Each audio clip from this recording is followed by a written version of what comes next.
Границата, опасана с български твърдини, на юг продължава с крепостта Лютица.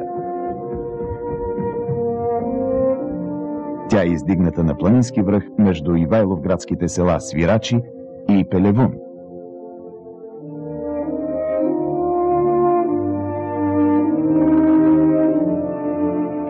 Дългите й около 800 метра стени обграждат площ от 14 000 квадратни метра.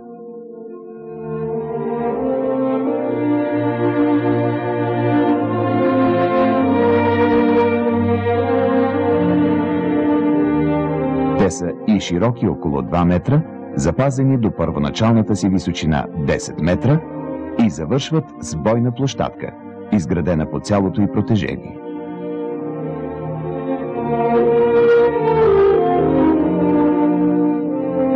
Дванадесет кули подсилват стената.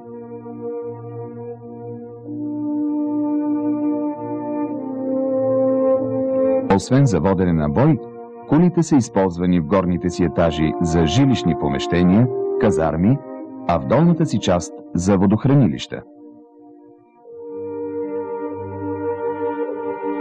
Средновековни хроники твърдят, че крепостта Лютица е била не само военно убежище, но е имала и свое постоянно население.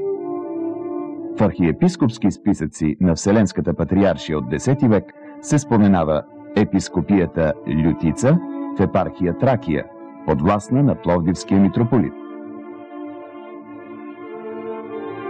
Това подсказва, че Лютица е била не само важно църковно средище, но и регионален административен център на укрепените селища в източните Родопи.